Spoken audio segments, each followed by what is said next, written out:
Are these two fragrances actually the same thing? Wasn't I the one that was against redundancy?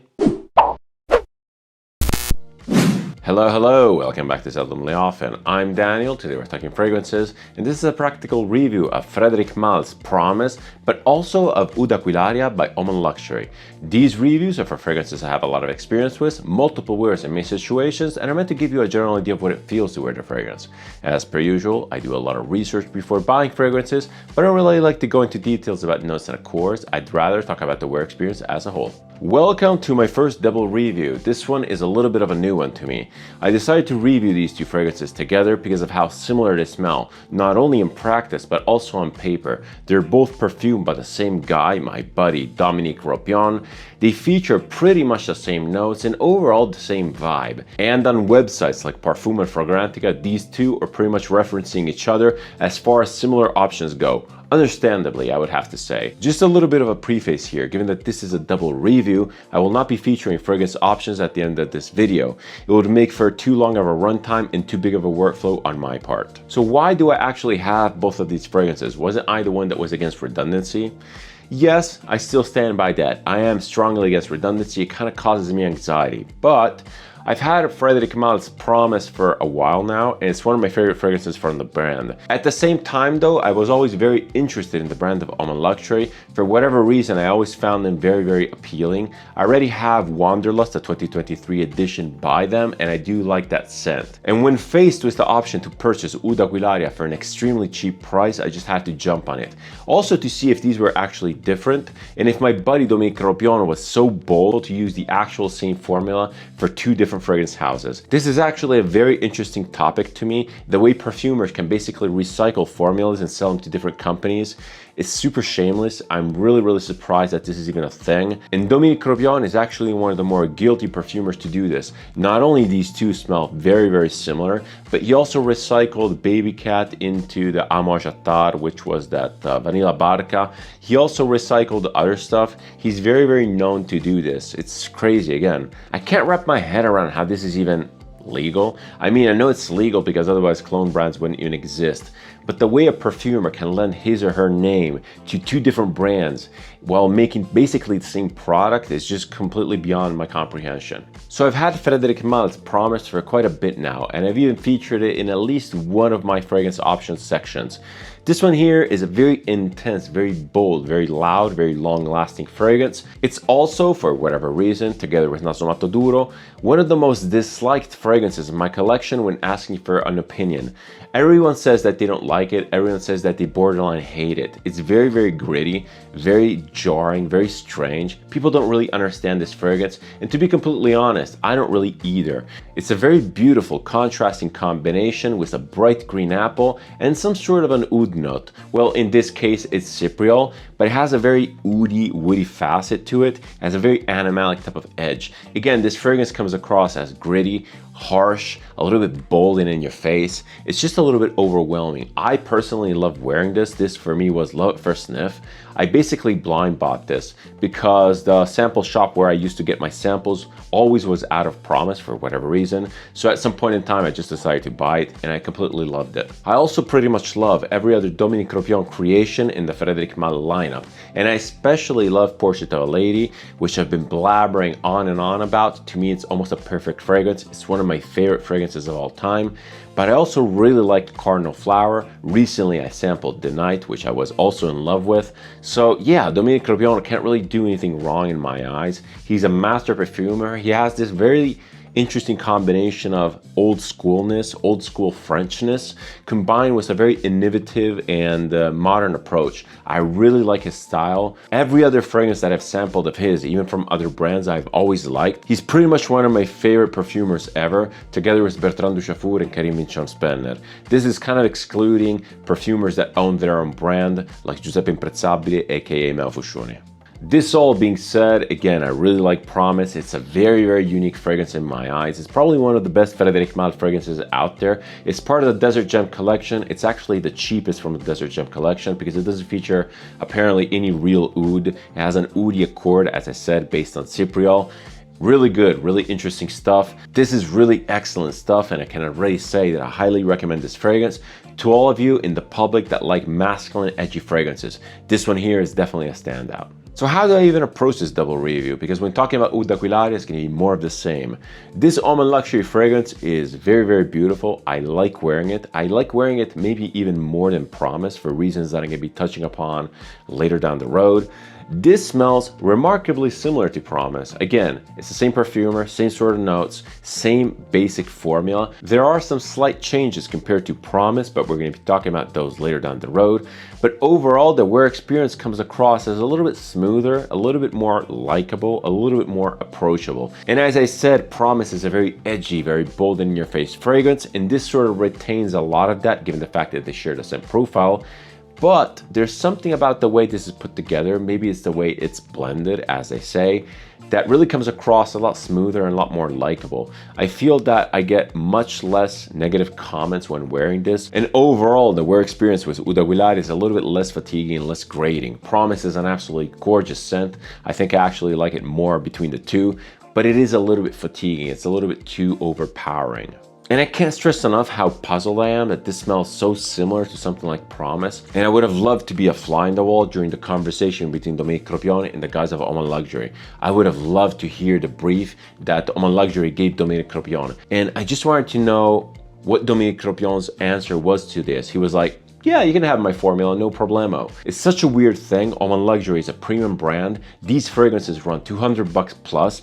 It's so confusing to me how they could just decide to copy or reference a fragrance using the exact same perfumer. It's just complete madness to me. And again, in my head, it feels like marketing suicide. But we're gonna be covering the wear experience, scent profile, and the difference between the two after we cover the presentations of these two fragrances. Let's start off with Promise. When it comes to presentation, Frederick Malle fragrances are pretty basic. Yes, you could say that they're iconic, that they establish a whole modern genre of minimalism in a way. I could agree to that, but overall, they could do a lot better, especially for the price. Frederick Malle fragrances are not cheap at all. Promise runs, I think, 230 to 250 bucks for 50 mls, and I think 350 for 100 mls.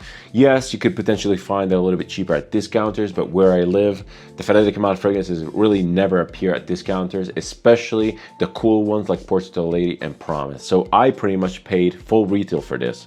No regrets because I love it, but still, it's quite expensive for what it is. It all starts off with a cap, fairly basic, fairly plasticky. It does kind of feel solid. You have a Frederick Malle logo on top. The atomizer assembly is pretty interesting. It sprays a crap ton of liquid, almost too much. This is the only atomizer that I think sprays just too much liquid. And it's kind of an issue with fragrances like this because this is so potent. And also you tend to go through the bottle a lot faster. I feel that the atomizer action was intentional because spraying a ton of liquid gives you this false impression of power and performance. And in your mind, you say, oh, I only sprayed 2 sprays, but actually it's more like 6 sprays from a normal fragrance. Let's give it a couple sprays here on my left arm. I'll be wearing Oman Luxury on my right arm, by the way. Yeah, it sprays a crap ton of liquid, almost too much. And again, Promise is a very potent fragrance. I would love to spray half of this. So, I don't know. It is what it is. It's just very, very unique and very particular to this brand. The cap goes back on and it snaps back on in a fairly secure manner. You can easily pick this up from the cap. The bottle itself feels relatively high quality. The glass is good. You don't really see any seams. Well, on these 50 ml bottles, you don't really see the glass at all because the sticker is giant. The sticker itself is fairly basic. It doesn't appear to be super well stuck on. In the back, you kind of see a little bit of a seam with glue. Not the kind of quality that I was expecting for Frederick Malle. The interesting thing about Frederick Malle fragrances in general comes with the box and the overall highlight of the perfumer. This is actually something that I really applaud about the brand, and I really like their style. It's probably one of the first brands ever to decide to really highlight the perfumer, especially in the bottle and the labeling. Even the box is really dedicated to Dominique Cropion. There's a picture, there's a small bio. I really like this aspect of Frederick Malle, and just the concept of the perfume house as a whole. It's basically the dream scenario for a fragrance house. Frederick Malle handpicked his elite team of perfumers, gave them a very, very loose brief, and sent them on their way. And all of these perfumers have basically created very high-end, very luxurious, very high quality, amazing fragrances. I've yet to come across a Frederick Malle perfume that I didn't like. So there's that. I'm a huge fan of the house. I really like the style and I really like the intention overall. Time to switch gears, time to talk about the presentation for UDA Quaria.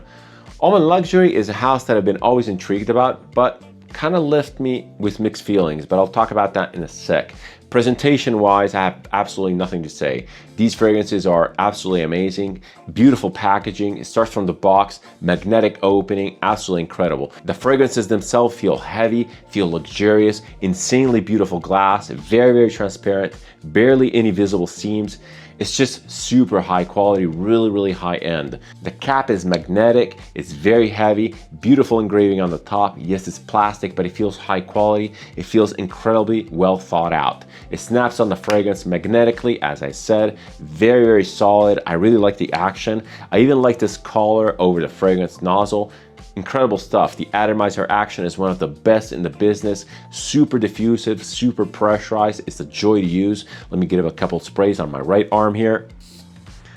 Amazing stuff. I love wearing this. I love picking this up. I just love using it. The glass on these bottles is absolutely exceptional. As I said, it's very, very transparent. But the thing that really surprised me is how fingerprint resistant these are, despite being so shiny and so perfect. These are so resistant to fingerprints that I'm almost suspecting that they have coated the glass with some sort of oleophobic coating. It's really remarkable. And many reviews ago, I can't remember for which exact fragrance, I even mentioned that it would be super cool if a fragrance house would apply an oleophobic coating to a bottle, just because I'm that OCD about the presentation and handling. I can't stress enough how good the presentation is for these Oman Luxury bottles. They feel heavy, they feel weighty, they feel beautiful to hold. Even the stem is transparent in a very Louis Vuitton style. I even like the font that they use for the fragrance name. Everything is super cool except for one thing. I hate the name of the brand, Oman Luxury. It feels so tacky, it feels so cheap. It just feels so low effort and low imagination. I don't know why they picked this. It feels like a clone house, you know? It's just, I don't know. It just rubs me the wrong way. I know I'm being petty. It does not affect anything about the fragrance, anything about the presentation, anything about the tactile experience. I just hate the name so much. I can't get over it. When it comes to pricing, I actually feel that Oman Luxury is very fairly priced. These fragrances are 100 ml. They look massive, I know, but they're 100 ml and they last a long time. Performance is really, really great on these. And these run for about 200-ish bucks, or they start at 200-ish bucks. I think that the black line of bottles go a little bit more expensive, like Kanjar might be like 300 bucks. But again, overall, really high quality stuff, so I'm not complaining about the price. I've never seen these at discounters, especially around my area. I've only seen them in retail shops. I bought Wanderlust at retail price. This one here I got secondhand. It was 99% full. No complaints. I got it for like 120 bucks. So again, absolutely no complaints. Was super lucky to get it and I could not skip the deal. That's about it for presentation. It's time to talk about the scent profile and wear experience for these two. What do these actually smell like? In my introduction, I briefly talked about and described the scent profile for Promise. I mentioned the green sour apple and the edgy, bold type of oudi cypriol base. That's pretty much it. A lot of people say that this is a rose fragrance. I get almost zero rose in here. Really, I smelled it, wore it many times, and despite that, I barely detect any rose. Maybe the rose component in Promise is a little bit more aiding the freshness of the scent overall. Maybe it's there to lift the scent profile from a very bassy, very grating sort of a tone range to a little bit more of a mid. Actually, the dynamic range for Promise is quite amazing. It has very bright highs with the green apple, but it also has a fairly deep bass with that oudi cypriol type of component. It's not super extended in the base, but overall, again, it wears very dynamically, very interesting, very widespread. This could be probably worn year-round in all seasons as far as scent heft goes. Now, when it comes to UDA Quaria, as I mentioned, this is very similar. So you still get the green apple accord or whatever that is. You still get the oudi funky bass. And again, there's supposed to be rose in here, but you really don't perceive it. I don't perceive it at least. And also when talking about wear experience, UDA Quaria is very similar to Promise. It extends again to the highs with those sour green notes, and also goes down to the base with the rumbly oudi component. So you might be asking yourself, where do these actually differ? I mentioned in my introduction that UDA Quaria wears a little bit smoother, a little bit more likable than Promise, and I have to confirm that. That's pretty much the bulk of the difference.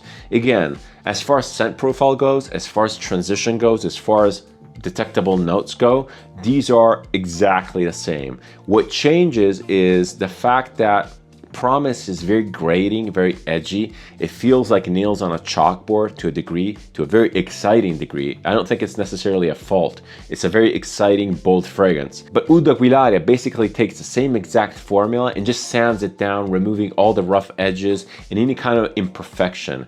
Now, I'm not saying imperfections as in defects, because those imperfections actually add a lot of character. This one here has a little bit less character in my opinion, but the overall wear experience is a lot smoother and again, just more likable. Another subtle difference between the two is actually hidden in the note breakdown. UDA Quaria appears to have oud instead of cypriol. And this oud here is actually quite detectable and it smells very, very different from the very grating, very edgy type of cypriol. That oud in here smells like your typical Middle Eastern oud, a little bit funky, a little bit fermented, not necessarily cheesy, because it has all this green apple on top of it that is kind of masking the smell or the very fine nuances of this oud. But it has this very barnyardy effect. It kind of reminds me of the oud in Amouage King Blue. It has the same sort of a very rancid, very wet type of feeling. And the cypriol note in Promise is actually quite different. Maybe it's also due to the fact that this fragrance features castoreum, which also maybe elevates the edginess to the next level. But the cypriol note in here feels a lot more dry, a lot more dusty, a lot more woody and edgy. Again, it doesn't really feel sanded down. It feels a lot more spiky and more splintery, for better or for worse. And this is the most striking difference between these two fragrances here, actually. The next statement I'm gonna make will appear probably super nerdy, and it's a little bit photography related. Now, if you're familiar with photography and photo editing in general, no matter what software you use, you might be familiar with a concept that is called clarity. So clarity is basically local contrast. It gives a lot of punch to the images, and it's featured in a lot of image editing softwares, namely the ones from Adobe, where it's actually called clarity. But I think that even iPhotos or photos from the iPhone also has a slider that acts in a similar manner. What I'm saying is that the difference between these two, it's almost like Promise has had the clarity slider ramped up, and you get a lot of this edgy HDR, 2010 HDR sort of feel. Sticking to the photography comparison, Promise almost feels like an UDA Quaria image that has been subject to some sort of an Instagram filter, something that adds a lot of grit, edginess, maybe grain, and maybe scratches. It just feels like a more rough and tumbled version of UDA Quaria, although UDA Quaria came after this. Another similar yet less effective comparison that I can give you is maybe in the world of audio. Promise feels like UDA Quaria with a massive EQ boost, with a lot of reverberation and a lot of effects on it. It's much more thumpy, it's much more dynamic, it's much more edgy. There's a lot more instrument separation. It's just overall more fun. And fun doesn't necessarily translate to an overall daily better wear experience, because again, as I said, I do prefer UDA Quaria for its more smooth approach and more likable approach. But Promise has this edginess, it has this energy that is not really replicated in the Oman Luxury. And I feel that this edginess that I'm talking about mostly resides at the extremes of the tonal range. In the extreme highs, where you get the very beautiful sour green apple notes, I feel that UDA Quaria just shaves them off. It feels and it smells a lot less crunchy, a lot less crisp, a lot less bright and sour. And even in the base notes, the Promise with this castoreum and maybe a lot more woody, very gritty notes feels a lot more edgy. And the oud in here really takes on a fruity accord that kind of mimics the top, and again, appears a lot more smooth. That's pretty much the gist of the difference between the two fragrances. Now that I covered the differences between the fragrances more in general, let me talk about the wear experience and how the scent really transitions top to bottom on both fragrances, because they actually wear in a very similar way. So when you first spray these, again, you're greeted with this very beautiful, very hyper-realistic green apple opening. I say hyper-realistic because in a way, it smells realistic, it smells very, very juicy. But on the other hand, as I mentioned also when talking about this in my fragrance options, this apple note is just kind of like over the top. And this over the top juiciness and crunchiness is almost too much. It makes it lose a little bit of credibility in terms of just realism. It's very, very beautiful. I like it. It smells good. It smells energetic. One feedback that I got is that this apple smells very, very herbaceous, that it smells like cut grass. I don't get that at all. And that's actually one of the main complaints that I got for Promise, being that it smells like cut grass, or like the grass that's stuck under the inside walls of the lawnmower, like a very wet, very chlorophyll rich type of grass, like when you fall on the grass as a kid and your jeans basically have these really green stains on it. A lot of people say that it smells like that. I don't get that at all. I get a very realistic, very photorealistic or very imaginary realistic green apple. That's pretty much what I get in the opening top note side. You also get a lot of the base notes in the opening, because this fragrance really comes across as one unified, very well blended, very well presented scent. In the base, you get this very beautiful, again, oud on one side and much more gritty cypriol on the other one. But overall, you have the same beautiful contrast between a very juicy, bright top and a very funky base. Let's just call it that. Let's just call it funky. And in the case of Promise, again, it's a very woody, very almost leathery type of gritty, spiky, edgy sort of wood or oud or something like that. It's a very masculine, very energetic, very bold fragrance. And in the case of UDA Quaria, you get this funky, barnyardy, wet, fruity oud, almost to a fermented degree. And that's pretty much it for the opening imagery that you get from these scents. As the scents dry down, they become much more similar between the two. A lot of the edginess of Promise gets smoothed out, as it normally does when a fragrance dries down. And by hour 2, I feel that these are pretty much indistinguishable. Promise might be a little bit more long lasting and more projecting, but it also might come down to how much liquid this atomizer sprays. So it's very, very difficult to regulate and to really compare. I didn't really wear the two fragrances side by side on each arm. I just gave them alternate wears. I'm very, very familiar with the scent profile as a whole up to now. And once again, going back to the evolution of the scent, as the scent really dries down, you lose a lot of that zinc from the green apple, and this scent really sort of morphs into a very woody, very dark type of scent. It loses, again, a lot of the fruitiness. In the case of Promise, something comes out, which is the rosemary. You get a lot of greenness, you got a lot of green oiliness, and it might be even just a transition of the cypriol or something like that. I mean, it might be the castoreum, which is kind of like exuding oil, but the scent never really ends up feeling dry, like dry to the touch. It always kind of wears like an oil on skin. Not necessarily a bad thing, but it kind of reminds me of the wear of an attar. And in terms of smell, the Oman Luxury almost smells exactly the same in the dry down. You also get a little bit of that rosemary, a little bit of that greenness. When drying down, the oud in here definitely loses a lot of that funkiness, a lot of that fermented fruitiness. And even the green apple, similarly to Promise, really completely dissipates and fades off by hour, I would say 3 to 4. Now, in the deep dry down, the wear experience for this, again, it smells similar to Promise, very, very oily, very green. But the wear experience is a little bit different. This smells, or rather, this feels more powdery. It feels lighter on the skin. This doesn't feel like an attar. This feels more like a lower concentration. I'm not even sure about the concentration difference between these two, if there's any. Liquid color seems remarkably similar. I don't know. I'm not really sure where the difference in wear experience is actually coming from.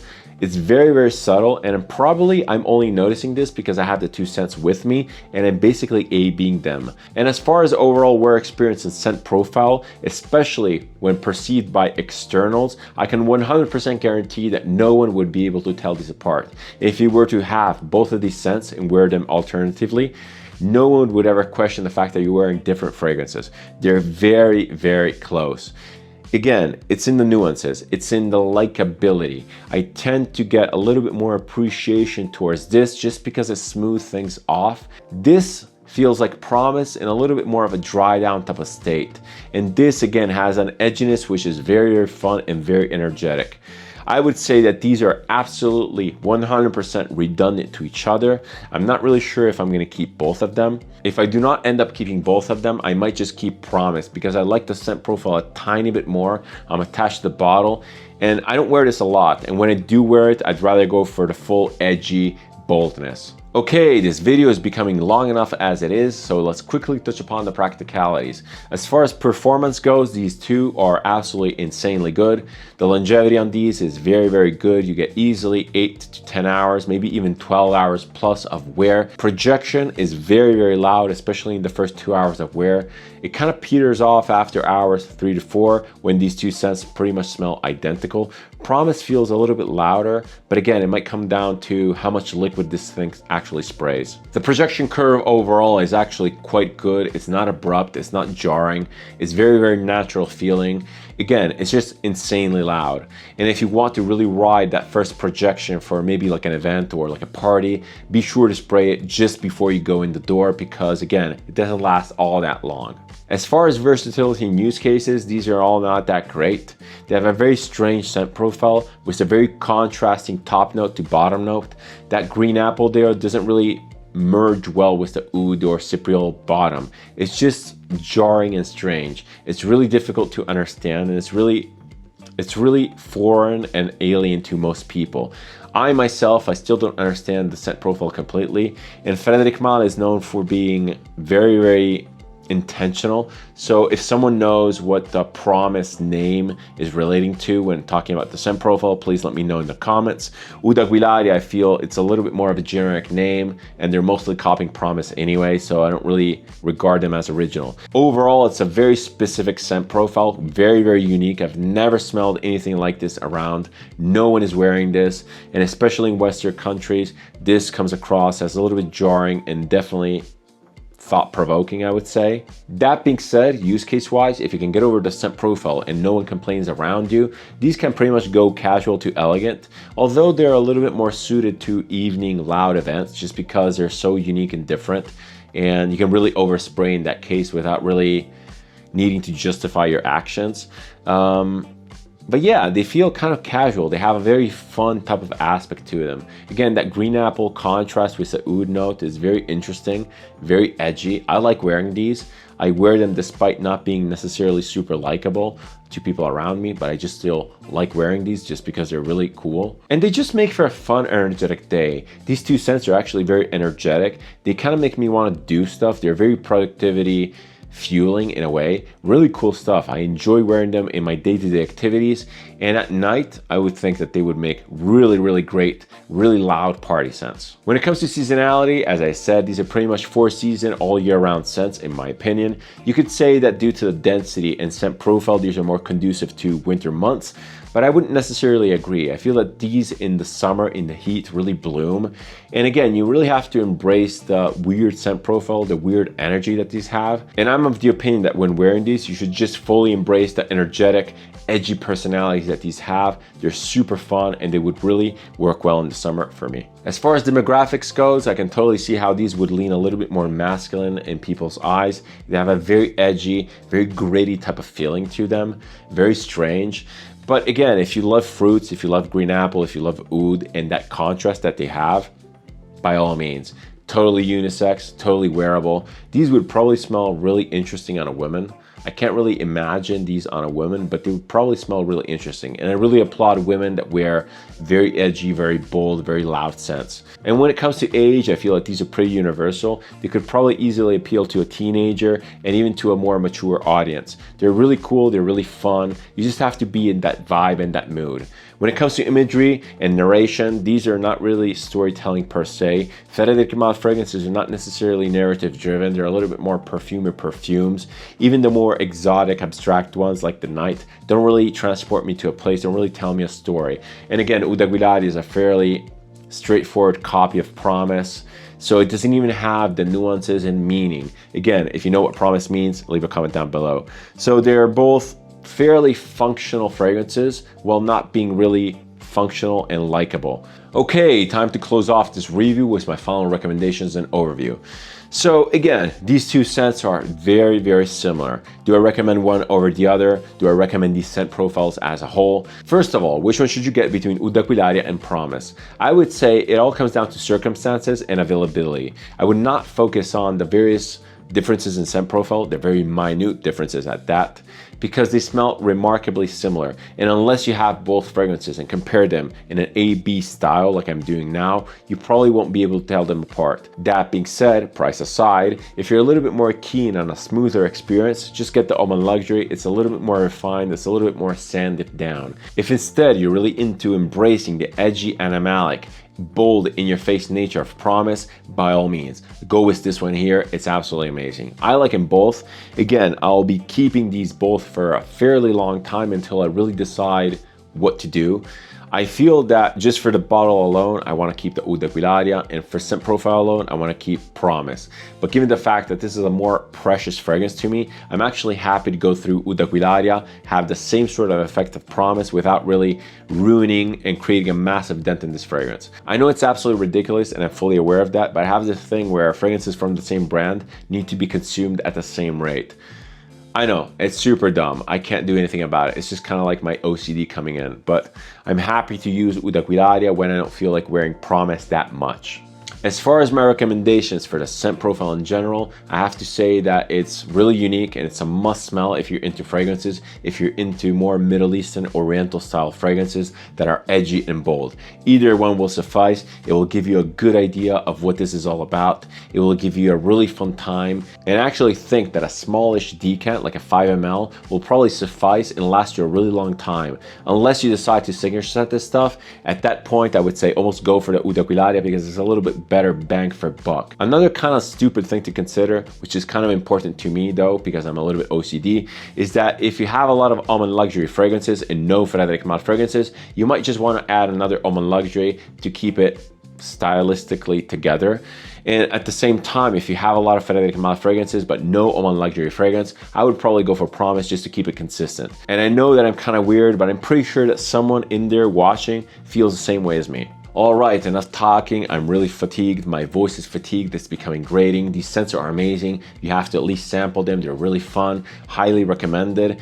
And even if you're not into the scent profile, I really advise you just get out there, get your nose out there, get out of your comfort zone, smell something different every time. It doesn't have to necessarily be these. Just keep smelling, keep expanding your knowledge of a beautiful language of fragrance.